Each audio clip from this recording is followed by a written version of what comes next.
The last time my mother and I spoke, she asked me when I was coming to visit. I told her I'd try for a weekend in October. I missed the call she made on the Sunday she died. After the funeral, I drove home from Alabama in my charcoal suit. I came up my own driveway. A stranger's family was already inside my house. A woman I had never seen before opened the front door. A little girl in pigtails stood behind her, holding a stuffed rabbit.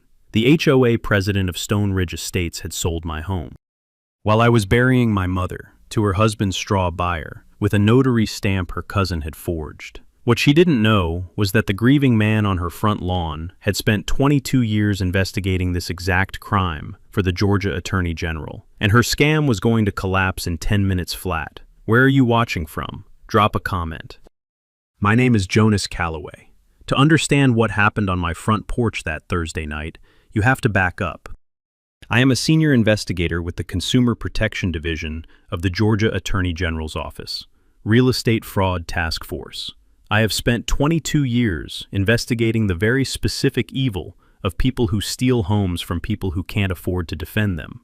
Forged liens, phantom HOA assessments, predatory foreclosure mills, notary fraud rings. I once put a county clerk in federal prison for 11 years. In my professional life, I am very hard to fool. In my personal life, I had spent the past 19 months telling my 81-year-old mother that I would visit in a couple of weekends. A couple of weekends had become 2 months, then 6, then a year, then 19. She had not complained. She had called me every Sunday at 5:45, like a woman setting an alarm she would never disable. I had answered most weeks. Some weeks I had let it ring. The last week, I had let it ring. The day my mother died, I was 3 hours into a deposition in Atlanta. Somewhere between my 15th and 16th question, my phone vibrated face down on the conference table. I let it go to voicemail. By question 24, I had what I needed for an indictment. I walked out of that deposition feeling the way you feel when the work is good. Then I checked my phone. 3 voicemails. The first was my mother, calling, the way she always did, on Sunday at 5:45. The second was my sister Joan, 4 hours later. The third was a nurse at St. Vincent's in Birmingham. My mother had collapsed in her kitchen at 6:15 with a brainstem hemorrhage. She was gone before the ambulance reached the hospital. I sat in the parking deck for 40 minutes before I could turn the key. The funeral was on a Thursday at Highland Avenue Baptist Church in Birmingham. My sister Joan and I sat in the front pew. My mother's old pastor talked about a woman who had raised 2 children alone on a high school teacher's salary, about a woman who kept her porch light on every Tuesday and Thursday night because that was the schedule she'd given the neighborhood children for after-school help, about a woman who had quietly bequeathed her entire estate, $17,400 and a 1972 Bible, to the church library fund. I cried in the back of my car for an hour after the burial. Then I drove 3 hours south back to Cobb County, Georgia, in my faded charcoal suit. The cardboard box of her things sat on the passenger seat. Her reading glasses, the 1972 Bible, a photograph of me at 8 years old holding a fish I had not actually caught, a small dried magnolia leaf taped to the inside of the lid. I came down the off-ramp at 5:09 that Thursday evening. I drove the long way through the Stone Ridge Estates gate because it gave me an extra minute before the silence of an empty house. The magnolia trees along Whitetail Court were dropping yellow leaves on the road. I turned onto Sycamore Bend. I made the slow left into my driveway. There was a U-Haul parked in front of my garage. There was a strange minivan behind it. There were boxes on my front porch. The keypad on my front door had been changed. I stood there in my charcoal suit, the cardboard box still under my arm. A woman I had never seen before opened the door of my house. She stepped out with a smile on her face. "Can I help you?" That was the moment my life cracked in half.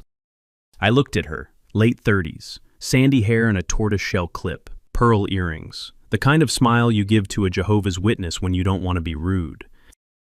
"I'm Jonas Calloway. This is my house." The smile shifted. "I'm sorry, what?" "This is my house. I've owned it for 16 years. The mortgage is in my name.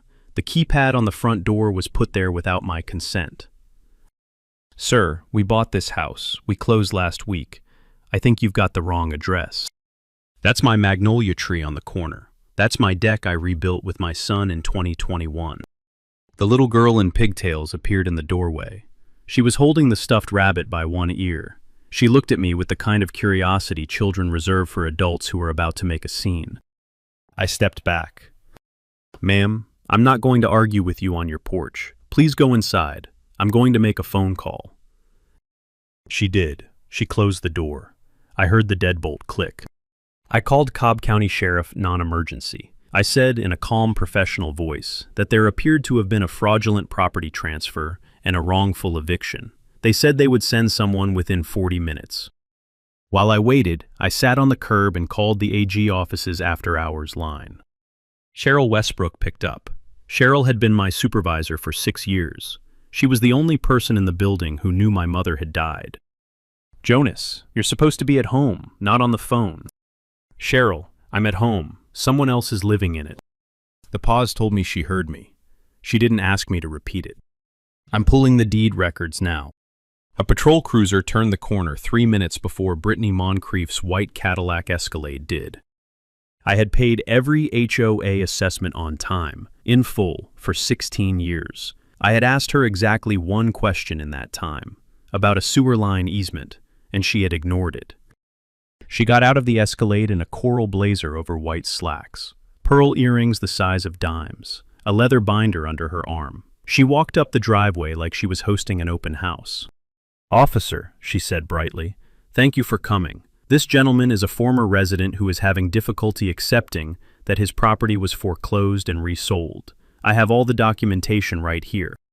The deputy, a young man with a baby face and a name tag that said Pruitt, flipped through the binder. Stamped lien, notarized affidavit, foreclosure notice, quitclaim deed to Roger Pendergast. He looked up at me. He was sympathetic. He was also 23 years old. He had no way to know the entire binder was forged. "Sir, the documents appear to be in order. I'm going to have to ask you to leave. You can take this up in civil court." "Deputy, I want to file a police report for fraud." "That's a Monday morning matter, sir." Brittany beamed. "Deputy, if Mr. Calloway returns to this property, I will be filing for an immediate restraining order. The new owners have a small child." Deputy Pruitt turned to me. "Sir, I need you to leave, now." I looked at him. I looked at Brittany. I looked at the front door of my own house. I looked at the small box of my mother's things under my arm. I did not raise my voice. I did not argue. I walked to my pickup. I set the box on the passenger seat. I closed the door very gently. I drove out of Stone Ridge Estates and parked at a Walmart on Highway 41. I slept in the cab of my truck that night, still in my charcoal suit, with the dried magnolia leaf in my breast pocket and the 1972 Bible on my lap. I did not sleep more than an hour. I stared at the dashboard. I let the rage settle from a fire into a colder, sharper thing. By sunrise, I had a plan. I checked into a Hampton Inn off Highway 41 at 6:15 Monday morning. I paid in cash. I showered. I changed into the spare khakis and polo I kept in my truck for field work. I opened my AG-issued laptop and logged into the Georgia Real Estate Record System. I pulled the file on 4218 Sycamore Bend. There was a new entry, dated 3 days before I'd left for Birmingham. Lien, Stone Ridge Estates Homeowners Association. Amount, $19,400 in delinquent assessments. Filed at the Cobb County Superior Court Clerk's Office. I had never been delinquent on a single HOA payment in 16 years. I pulled my own payment records from the HOA portal. Every quarterly payment, every check number, every confirmation receipt. I exported them as Exhibit 1A. I went back to the lien. I read the filing date again, Sunday, October 8th. The Cobb County Superior Court Clerk's Office is closed on Sundays. It has been since 1973. Whoever had created this lien had backdated it without knowing the clerk's office hours. That was the first fingerprint.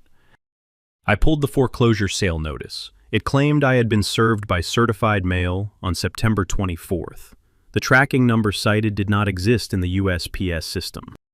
That was the second fingerprint. I pulled the notary stamp on the affidavit of delinquency. Notary Public Commission number 6-44218, issued to Vivian Waitley of Marietta. The signature on this affidavit did not match the signature on file with the Secretary of State. I pulled the seal at 500% zoom. The date plate had been altered. The impression of a 5 had been pressed over what had originally been an 8. Sloppy. The kind of mistake a notary makes when they are pretending a document is older than it is. That was the third fingerprint. I sat back and let the picture form. Backdated lien. Forged certified mail. Tampered notary stamp. A foreclosure sale recorded in 3 business days, when Georgia law requires at minimum 30 days from notice to sale. A buyer named Roger Pendergast. This was not a mistake. This was a real estate fraud operation, run out of the Stone Ridge HOA, with at minimum 3 coordinated participants, a board member with filing access, a notary with a commission, and a buyer willing to act as a straw. I had been investigating this exact pattern for 8 years. I had taken down 2 similar rings in DeKalb County and 1 in Henry County. I knew the architecture. I was sitting in that Hampton Inn at 8:30 on a Monday morning. I wore a polo shirt and the same socks I'd worn to my mother's funeral. What I did not know yet was the scale. This ring had been operating for 6 years. It had stolen 14 houses before mine. I would learn all of it by sundown. I called Cheryl Westbrook at 8:45. Cheryl, I'm going to need a forensic database pull on every HOA lien filed in Cobb County by Stone Ridge Estates over the past 6 years, cross-referenced with Notary Commission 6-44218, and I'm going to need you to tell Carter Whitmore not to leave the office today. There was a long pause.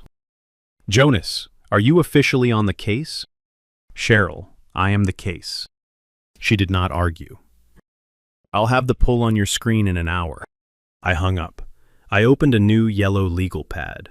I wrote 2 words at the top in block letters. Exhibit Index. Then I started. By Monday afternoon, Brittany Moncrief had already made her next move. A copy of the HOA's email newsletter arrived in my inbox at 4:11 p.m. The subject line read, "Important Community Safety Notice."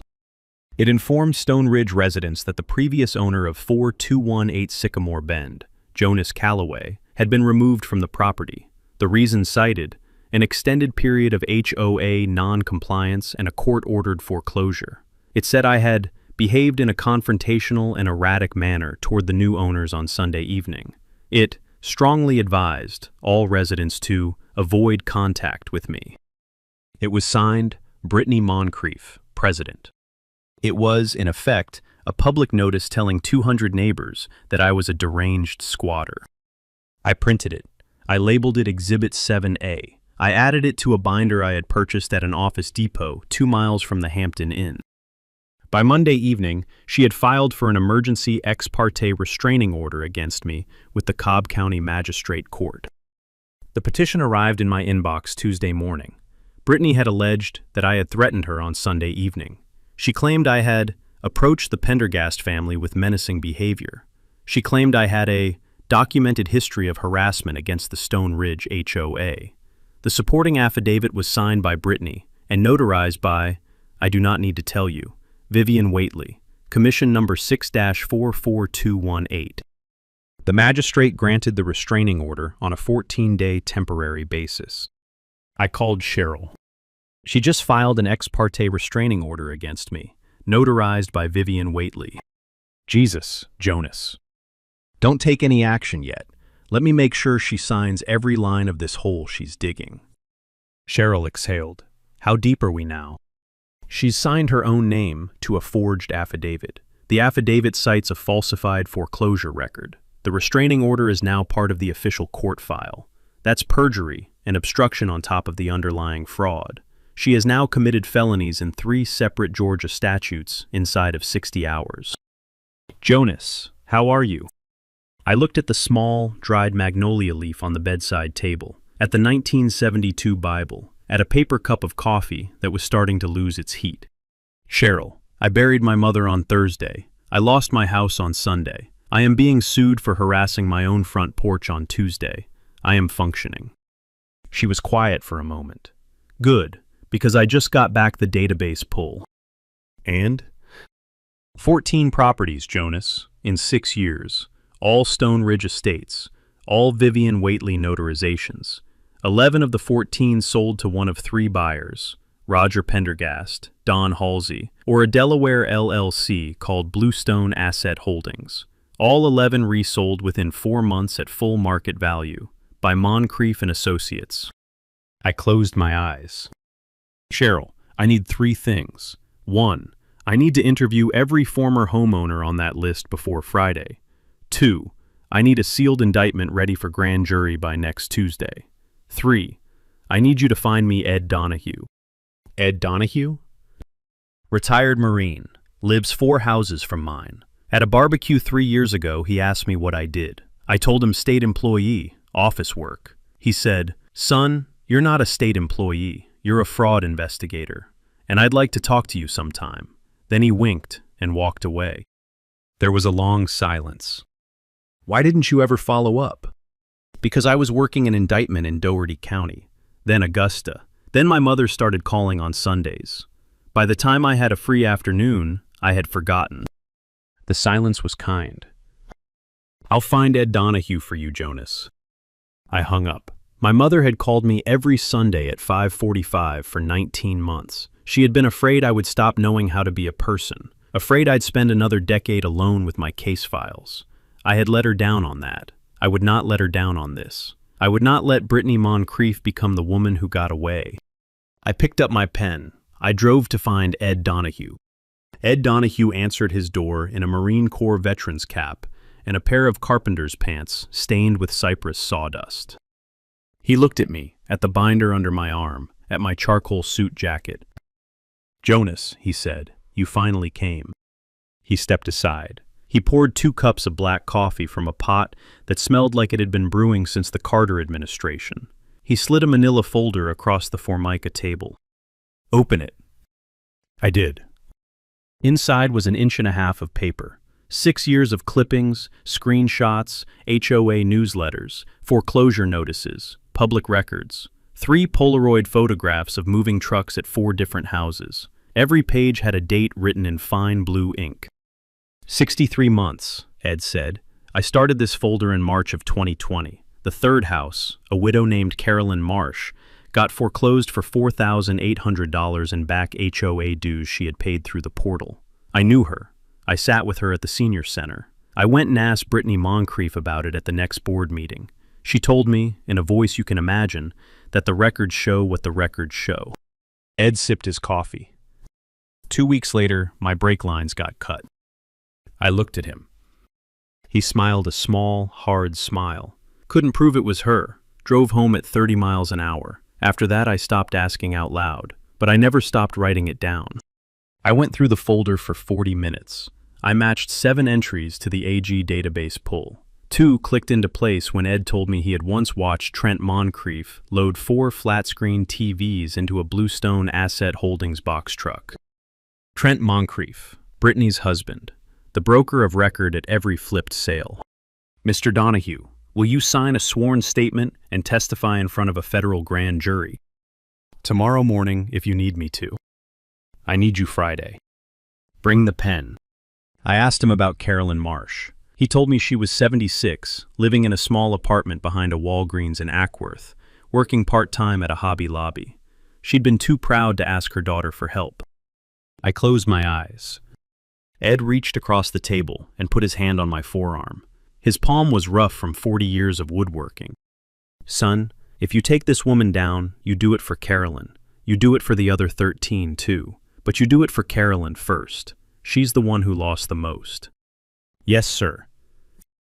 I drove from Ed's driveway directly to a small 1-bedroom apartment behind a Walgreens in Ackworth, Georgia. Carolyn Marsh opened the door in a polyester blue cardigan and glasses on a beaded chain. I introduced myself. I told her why I had come. She started crying before I finished my 3rd sentence. I sat on her couch for 2 hours. She told me her story. I wrote down every word. When I left, she handed me a small framed photograph. It was a picture of her and her late husband Earl on the porch of 4136 Whitetail Court in 1988, the porch they had built together. You give this back to me, Mr. Calloway, will you? Yes, ma'am, I will. I put the photograph in the inside pocket of my jacket, right next to the magnolia leaf. The case had a face now, 14 faces, but Carolyn's was the one I would carry. By Wednesday morning, the plan was beginning to take shape. I drove to the AG office in downtown Atlanta and walked into a conference room where Cheryl Westbrook, Carter Whitmore, and 3 senior investigators were waiting. Carter, the Deputy Attorney General for Consumer Protection, closed the door behind me. Jonas, tell me what you have. I told them. For an hour and 20 minutes, I walked them through 14 victims, 11 buyers, 3 notarized forgeries, a backdated lien, a violated restraining order, and 1 Marine with a folder 6 years thick. When I finished, Carter pushed a manila folder across the table. Here's what I have. Inside was a draft indictment, 28 counts, mail fraud, wire fraud, conspiracy to defraud, notary fraud under Georgia Code Section 45-1720, forgery in the first degree under Section 1691, theft by deception, filing false documents, and a RICO predicate the size of a phone book. Carter said, I take this to the grand jury Tuesday. Indictment unseals Friday at noon. I shook my head. Carter, not Friday at noon. Thursday at 7:30 p.m. He raised an eyebrow. Thursday at 7:30, Brittany Moncrief has called an emergency Stone Ridge HOA meeting. The subject line of her notice is, Community Safety Update regarding former resident Jay Calloway. She is going to stand up in front of every neighbor I have ever waved to and explain why I am dangerous. Cheryl said, she's giving us a stage. Carter sat back. Walk me through how this lands. I walked them through it. I would attend as a former resident. I would sit in the back. I would let her speak. I would let her name me. I would let her finish. Then I would walk to the front of the room. I would introduce myself, on the record, as senior investigator with the Office of the Georgia Attorney General. I would present the documents. I would invite the witnesses I had gathered, Ed, Carolyn, 2 former homeowners, to stand and identify themselves. And then, on a prearranged signal from Cheryl, 3 AG investigators would walk in with a sealed federal warrant, and they would arrest Brittany Moncrief, Trent Moncrief, Vivian Waitley, and Roger Pendergast inside a 10-minute window. Carter looked at me for a long time. Jonas, you want to make this personal. Carter, it is personal. I'm asking if you're going to be able to do this without losing your composure. I thought about the photograph of Carolyn and Earl on the porch they had built. I thought about Ed's brake lines. I thought about my mother's reading glasses on the bedside table at the Hampton Inn. I'm going to lose nothing in that room. Brittany Moncrief is the one who's going to lose. Carter signed the indictment draft and slid it back across the table. The rest of Wednesday was the cleanest professional day I had ever worked. Cheryl coordinated with the Cobb County DA's office and the FBI's white-collar field office for jurisdictional cover. A forensic accountant working out of our Macon office finished the dollar flow reconstruction on every Bluestone Asset Holdings transaction. The figure landed at $3.2 million in net flips. Ed Donahue drove down and signed a 14-page statement. He walked out whistling. By Wednesday night, I had a single sheet of paper folded in my binder. The master flow chart, the names, the dates, the amounts, every line supported by an exhibit number, the entire case on one page that I could read aloud, in front of 200 neighbors in less than 10 minutes. Here is something I learned over 22 years of this work. Most real estate fraud schemes depend on 3 things: a forger willing to sign, a notary willing to stamp, and a clerk's office that doesn't ask questions. Take down any one of the 3 and the whole pyramid collapses. Brittany Moncrief had all 3. She had also, last Sunday, hand-delivered me the 4th thing, an investigator with a personal reason to finish the job. I slept for 9 hours that night. I dreamed about my mother's front porch light. When I woke up Thursday morning, I knew exactly how the meeting was going to go. Brittany Moncrief, to her credit as a villain, did not slow down. Wednesday afternoon, while I was signing off on 28 indictment counts, Brittany was at the Cobb County Magistrate Court, filing a motion to extend the restraining order against me from 14 days to 12 months. She attached a new sworn affidavit. She attached 3 witness statements, only 2 of whom existed in the actual community directory. The third witness was Vivian Waitley's husband, Greg Waitley, who had moved to Sandy Springs in 2021. Cheryl flagged it on the e-filing alert system within 90 seconds. Jonas, she's adding 2 perjury counts and 1 fabricated witness. Don't act on it yet. Let her run. By Wednesday evening, Brittany had also reached out to the Cobb County Patch. She gave them a 45-minute phone interview. The piece went up Thursday morning. The headline, Stone Ridge HOA president speaks out about aggressive behavior from former homeowner. She used the words frightening twice, unstable 3 times, and alleged ties to anti-government rhetoric once. I read it in the Hampton Inn Business Center while drinking the worst hotel coffee of my professional career. I added it as Exhibit 41A. By Wednesday night, 2 things had happened that I had not anticipated. The first was that Ed Donahue's front porch light got smashed at 2:15 in the morning. A neighbor across the street, a retired bus driver named Charlie Pemberton, caught the entire thing on his Ring doorbell. The footage showed a white Cadillac Escalade idling at the curb. A figure in a coral-colored windbreaker stepped out. She walked up Ed's driveway, swung a small hammer at the porch fixture, and walked back to the SUV in 11 seconds. The license plate was visible in 3 frames. Charlie texted me the video at 3:48 a.m. I forwarded it to Cheryl. Cheryl forwarded it to the Cobb County DA. The DA texted back at 4:07. Jonas, we're not going to wait until Thursday night. We're picking her up at noon. I called Cheryl. Do not pick her up at noon. We need her at the meeting Thursday night. Jonas, she's escalating. She just attempted property damage at the home of a witness. I know. And the moment we move on her now, the rest of the ring goes underground. Vivian will burn her notary stamp. Trent will lawyer up. Roger Pendergast will be in Florida by sundown. There was a long pause. Jonas, you're betting on a 36-hour window because you want her arrested in front of 200 neighbors. Yes, I am. Carter is going to ask me if you're being personal. Cheryl, I am being thorough. There is a difference. She exhaled. All right. We hold until 7:30 Thursday. The second unanticipated thing was that I got a phone call from Carolyn Marsh at 6:15 Thursday morning. Mr. Calloway, I want to come to the meeting tonight. Mrs. Marsh, you don't have to. We have your sworn statement. Mr. Calloway, with respect, I have been waiting 6 years to look that woman in the eye. If you have to bring her down, I want to be in the room. I sat at the edge of the Hampton Inn bed in my undershirt and the same socks I'd been wearing since Tuesday. Mrs. Marsh, I'll send a car at 6:30. Thank you, Mr. Calloway. I hung up. I had spent 22 years building cases. I had testified in 57 trials. I had put 104 people in state and federal prison. Every one of those cases had been an architecture problem. The law on one side, the evidence on the other. No emotion allowed in the structural calculations. Sitting on the edge of the bed, with Carolyn's voice still in my ear, I understood something for the first time. My entire career had been training for a single building. This one. The one I would build for my mother, for Carolyn, for 13 other families bulldozed by a woman who thought she was clever, a woman who had never once met a man who took notes for a living. I put on a clean shirt. I knotted my tie. I picked up the binder. I drove to Stone Ridge Estates.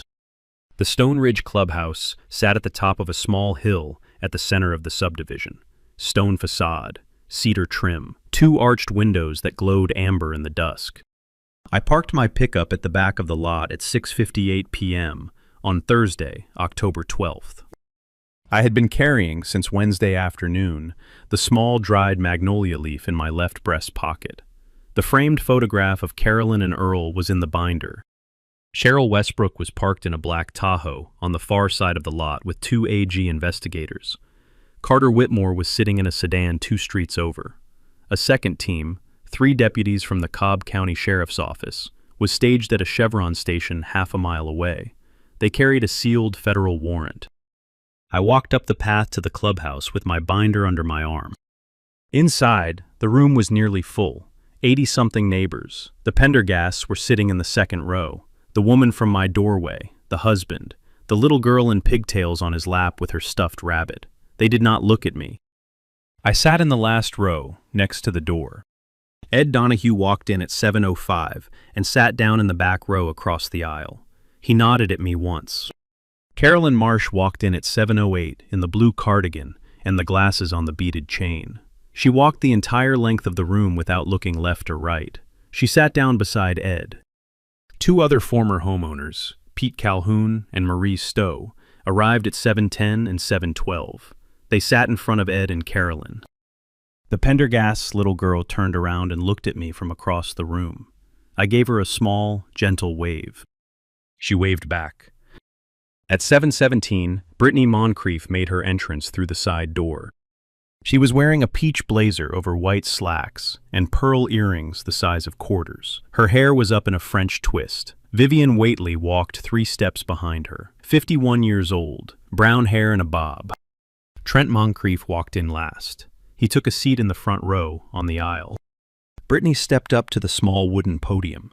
She tapped the microphone twice. "Good evening, neighbors. Thank you for coming. Tonight I want to address some concerns directly."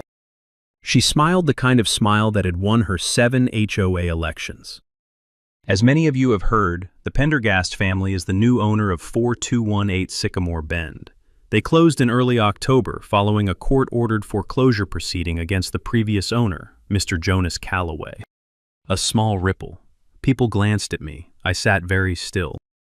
I am sorry to say that since the family moved in, Mr. Calloway has engaged in deeply concerning behavior. He has approached the family. He has refused to leave the property. He has made statements that have left Mrs. Pendergast feeling, frankly, unsafe. As a result, the HOA board has filed for and obtained a restraining order. We have also referred the matter to law enforcement, and tonight, in the interest of community safety, I would like to ask all of you to be alert. If you see Mr. Calloway anywhere on our community grounds, please notify the management office or the sheriff's department immediately. She turned. She looked at me. The 8 rows of people between us turned with her. "As a matter of fact," she said, smiling, "I believe Mr. Calloway is here tonight." She lifted her finger and pointed. The whole room turned to look at me. The little girl in pigtails clutched her rabbit. Her father moved his arm around her shoulder. I closed my binder slowly. I set my hand on top of it. I stood up. I straightened my tie. I said, very clearly, in the calmest voice I have ever used in my career, "Mrs. Moncrief, before you continue, may I have the floor for a moment?" There was a small ripple in the room. Brittany blinked at me. She had not expected me to speak. "Mr. Calloway, I do not believe you are in a position." "Mrs. Moncrief, I have spoken to your husband, Trent. I have spoken to your cousin, Vivian. I have spoken to your closing agent, Roger Pendergast. I have spoken to the 11 other people you have stolen property from over the past 6 years. I have documents. I have witnesses. I have the floor." I walked up the center aisle. I held the binder against my chest like a hymnal. When I reached the podium, Brittany had the look of a woman who had heard a sound she had never heard before. I stopped 3 feet from her. I turned. I faced the room. "Neighbors, my name is Jonas Calloway. I have lived at 4218 Sycamore Bend for 16 years. Sunday evening, I returned from my mother's funeral in Birmingham, Alabama, to find another family living in my home. I am here tonight because, despite what Mrs. Moncrief has told you, my home was not foreclosed. It was stolen." I opened the binder.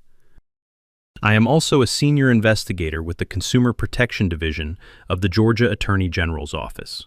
I have spent 22 years investigating real estate fraud. The room did not breathe. I held up the first page. Exhibit 1, the HOA lien filed against my property, recorded on Sunday, October 8th. The Cobb County Superior Court Clerk's Office is closed on Sundays and has been since 1973. This lien was backdated. It is a forgery. I held up the second. Exhibit 2, the foreclosure notice, citing a certified mail tracking number that does not exist in the USPS system, fabricated.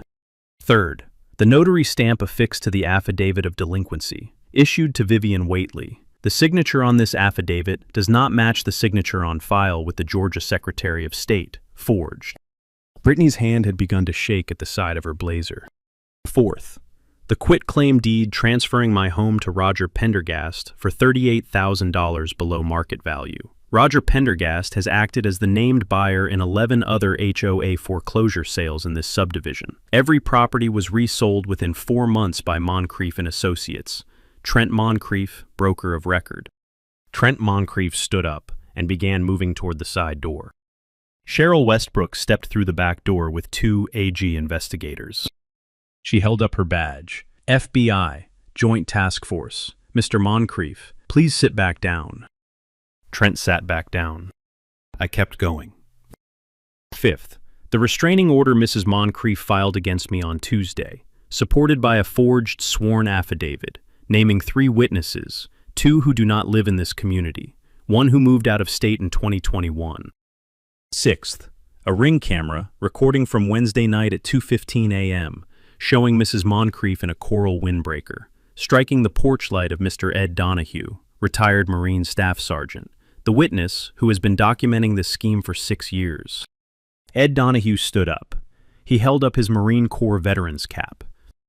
7th, a sworn statement from Mrs. Carolyn Marsh, age 76.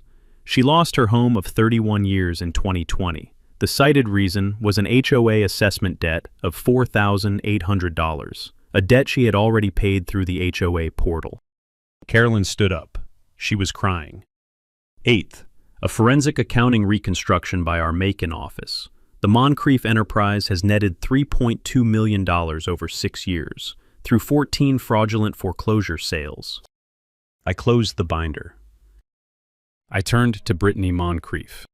Mrs. Moncrief, you called this meeting to tell 200 neighbors that I am unstable. I am not unstable. I am senior investigator with the Office of the Georgia Attorney General, and as of 7:28 this evening, you are under arrest. Cheryl Westbrook walked the length of the center aisle.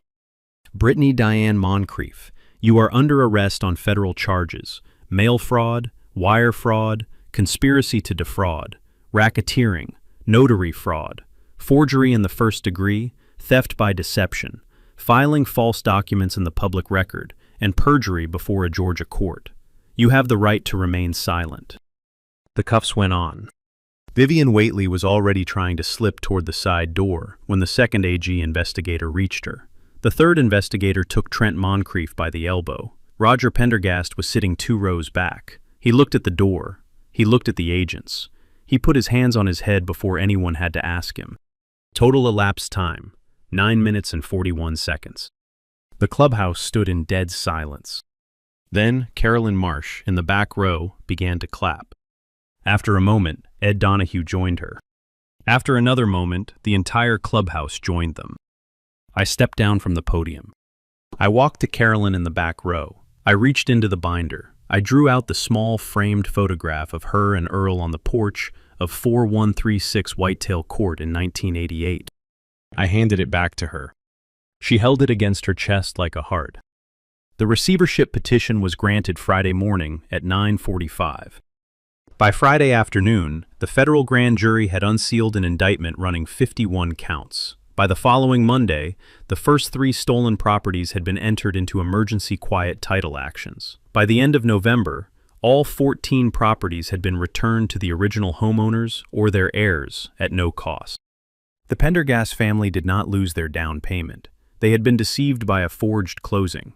They were made whole through a court-administered fund and helped to relocate to a different home in Marietta. The little girl with the stuffed rabbit started 2nd grade 3 weeks later. She was fine. I checked.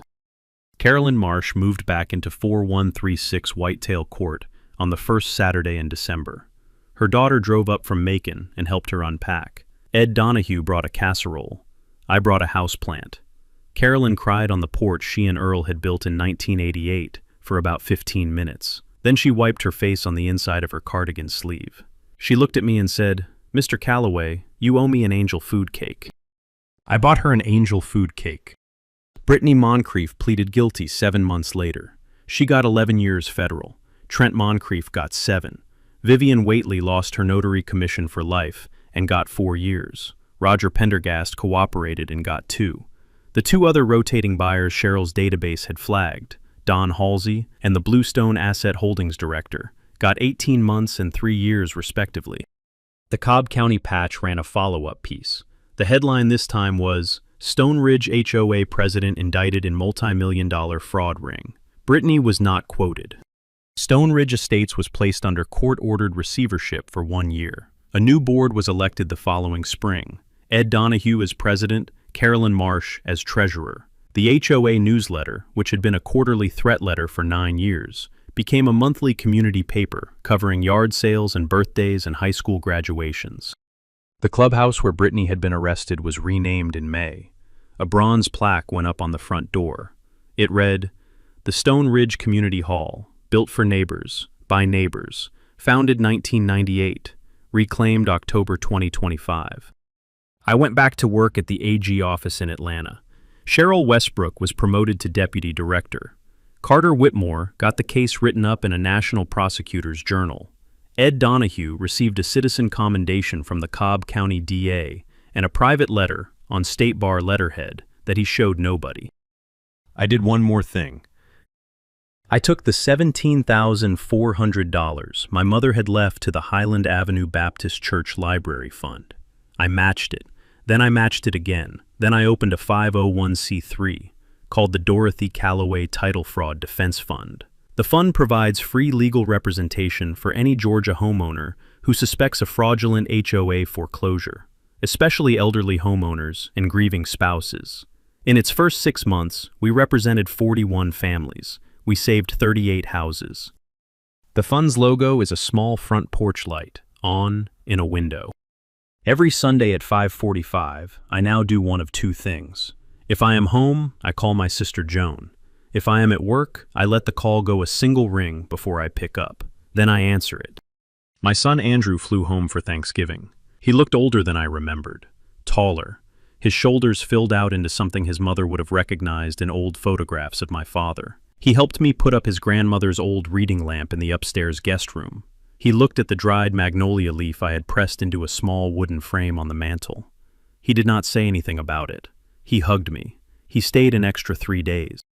I sat on my front porch the night before he flew back to school. The porch light was on. The October air smelled like cypress and pine, and the very faint last breath of magnolia. Andrew came out and sat down beside me. He didn't speak for a long time. Then he said, "Dad, Grandma would be proud." I looked at the porch light. I said, she'd be proud of all of us. I left the light on that night. I have left it on every night since. That was the schedule my mother had kept for 40 years on her own front porch in Birmingham. Tuesday and Thursday, every week. And it seemed only right to inherit it. If you've ever had your house, your inheritance, or your peace of mind stolen by an HOA, drop your story in the comments below. Subscribe so you don't miss next week's story. Justice doesn't always look like a courtroom. Sometimes it looks like a 1972 Bible on a bedside table, in a Hampton Inn off Highway 41, with a small, dried magnolia leaf taped to the inside of the lid. Friends, here's the thing about Brittany Moncrief. She didn't pick Jonas Calloway because he was vulnerable. She picked him because he was alone. The single father, the widowed neighbor, the man whose mother had just died and who would be 300 miles away at her funeral on a quiet Sunday. That's the pattern. Predators in pastel blazers count on grief, distance, and silence. And they bet, most of the time correctly, that the people they steal from will be too broken to fight back. What Brittany didn't count on was that grief makes some men sharper, not softer. Jonas Calloway won this case for 2 reasons. He had spent 22 years training to recognize exactly what she had done. And when it mattered, he was willing to fight for a 76-year-old widow he had never met. The lesson here is older than any HOA. The strongest men in your neighborhood are the quiet ones, the ones who take notes, the ones who carry a folded list of what's already been done to other people. If your HOA has ever moved on you while you were grieving, drop a story below. Somebody else is reading this tonight and needs to know they are not alone. Subscribe so you don't miss next week's story. A forged signature inside a quiet South California trust, and a family fortune nobody knew had been stolen.